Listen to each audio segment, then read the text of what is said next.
तो class 12th के सभी विद्यार्थी ध्यान दीजिएगा। जी हाँ, आपका रियल पेपर भूगोल का 70 में से 70 नंबर दिलाने वाला पेपर यहाँ पर आपका आ चुका है। एमपी बोर्ड में देखिए पेपर का स्ट्रक्चर अलग अलग आ रहे हैं, लेकिन पूरे एमपी बोर्ड में सेट ए और सेट बी से ही आपके प्रश्न बनाकर आ रहे हैं। तो पूरे सॉल्यूशन को देख लीजिएगा, सेट बी का भी नहीं देखा तो देख लीजिएगा। निम्नलिखित में से किस राज्य के प्रमुख तेल क्षेत्र स्थित है? तो असम के।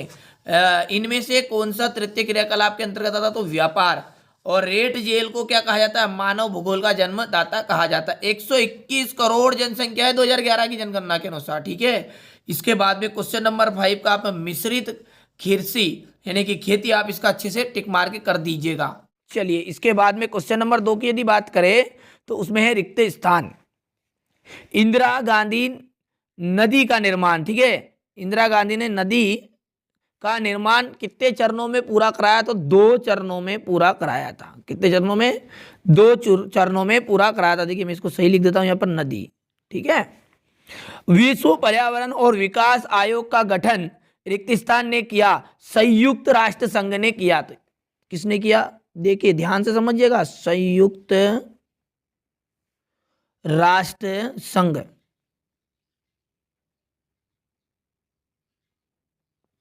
विश्व में जनसंख्या की दृष्टि से भारत का कौन सा स्थान है? तो द्वितीय स्थान है। द्वितीय का मतलब होता है दूसरा, द्वितीय, ठीक है। भारत की राजधानी है, देखिए भारत की तो राजधानी होगी दिल्ली, लेकिन भारत की व्यापारिक राजधानी इसने पूछा है। तो व्यापारिक राजधानी भैया दिल्ली नहीं है, वो है मुंबई, क्योंकि वहीं से आपका व्यापार ज्यादा चलता है। मानव को पृथ्वी की उपज किसने बताया? तो कु सेपल ने बताया था, ठीक है।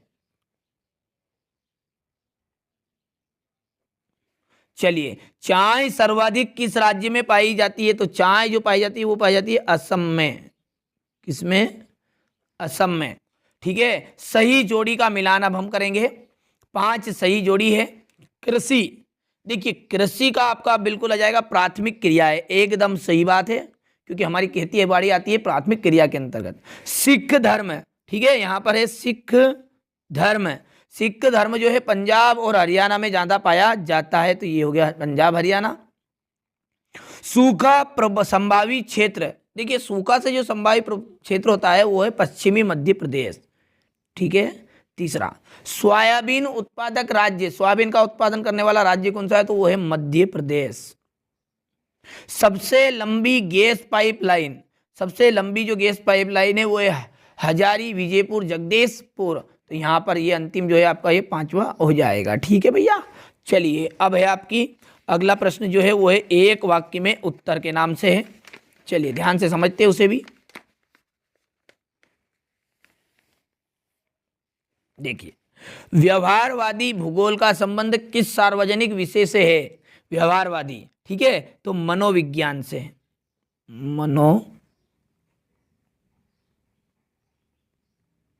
विज्ञान। किसी देश का जो वास्तविक धन होता है वो क्या होता है? देखिए उस देश के जो निवासी होते हैं, उस देश के निवासी,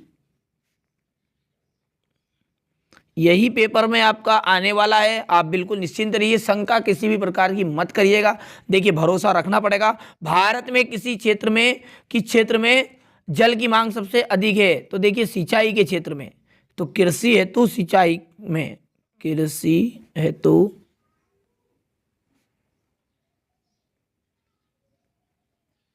सिंचाई में। मानव विकास का उद्देश्य बताइए? तो मानव विकास का उद्देश्य जो है वो है जीवन की गुणवत्ता में सुधार करना। यहां पर लिख देता हूं मैं, जीवन की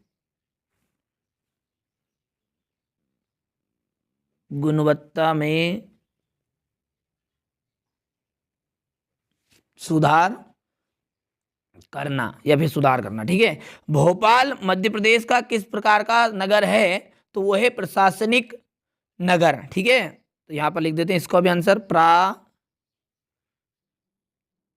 प्रशासनिक नगर। सतत पोषणी विकास के उद्देश्य क्या है? तो देखिए प्राकृतिक संसाधनों का संरक्षण, ठीक है।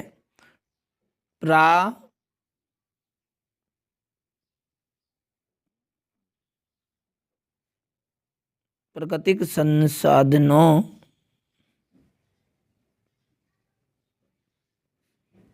का संरक्षण। ठीक है, चलिए इसके बाद है सत्य सत्य। स्त्रियों का प्रवास अधिक नहीं होता है। तो देखिए भैया, सबसे ज्यादा जो स्त्रियों का प्रवास है, प्रवास का मतलब ही क्या है, एक स्थान से दूसरे स्थान पर जाना। तो हर एक लड़की जाती है अपने गांव को छोड़कर ससुराल में, तो उनका प्रवास होता ही है। 10 से 19 वर्ष की आयु को किशोर वर्ग कहा जाता है। बिल्कुल एकदम राइट बात है, सत्य आप करके आ जाइएगा। तीसरे की यदि बात करें तो तीसरा आपका असत्य रहने वाला है। चौथे की बात करें तो चौथा आपका सत्य रहेगा। पांचवा आपका असत्य है। छठा जो है वो भी एकदम सत्य रहने वाला है। ठीक है, चलिए आगे बढ़ते हैं। यहां पर देखिए क्वेश्चन नंबर 6, भौतिक तथा सांस्कृतिक पर्यावरण के कोई दो तत्व लिखिए। नव निश्चयवाद क्या है लिखिए। सहकारी कृषि किसे कहते हैं, ट्रक कृषि किसे कहा जाता है, जनसंख्या संगठन से क्या आशय है। यही प्रश्न आपके एग्जाम हॉल में आपको देखने को मिलेंगे, आप विश्वास रखिएगा। और एक महत्वपूर्ण सूचना मैं आपको दे दूं, यदि आप चाहते हैं कि वार्षिक परीक्षा का एकदम रियल पेपर, ठीक है, रियल पेपर, किसी को 1 रुपया शुल्क देने की जरूरत नहीं, मैं आपको फ्री में, एकदम फ्री में आपको पूरा पेपर उपलब्ध कराऊंगा वार्षिक परीक्षा का भी। ठीक है, तो चैनल को केवल सब्सक्राइब करना, उसके अलावा कुछ नहीं करना, नोटिफिकेशन ऑन करके रखिएगा ताकि जैसे कोई का वीडियो डलता है तो आप तक सूचना मिल जाती है। ठीक है, यही पेपर में आएंगे। सेट बी भी आप कंप्लीट करेगा, सेट बी का वीडियो भी आपको, वीडियो इस डिस्क्रिप्शन में मिल जाएगा इस वीडियो की। ठीक है, चलिए इसके बाद में यदि हम बात करें अगले प्रश्न की, तो आधारभूत उद्योग किसे कहते हैं। स्थानांतरणशील कृषि को कर्तन दहन कृषि के नाम से क्यों जाना जाता है। खनन से क्या आशय, खनन की विधियां बतानी है। कुटीर एवं लघु उद्योगों में अंतर है। विश्व में जनसंख्या वितरण की कोई दो विशेषताएं। विकास वृद्धि से क्या आशय है। कायिक तथा कृषि घनत्व को समझाइए। भारत में जनसंख्या वृद्धि को सीमित रखने के उपाय। भंडार कितने प्रकार के होते हैं, संक्षेप में बताना है। अंतर्राष्ट्रीय व्यापार क्या है लिखिए। भारतीय कृषि की 3 समस्याएं लिखना है। नियोजन से हुए विकास को समझाना है। कुटीर एवं लघु उद्योग में कोई 3 अंतर। ठीक है, इसके बाद में इंदिरा गांधी नहर कमान क्षेत्र का वर्णन करना है। और क्वेश्चन नंबर ये रहा आपका 19। ठीक है, यहां से स्क्रीनशॉट लीजिए। क्वेश्चन नंबर 20 में आपका 5 नंबर का क्वेश्चन है ये। ठीक है, यहां पर बढ़िया से कंप्लीट करेगा। इसी के अथवा में मानचित्र वाला क्वेश्चन भी है।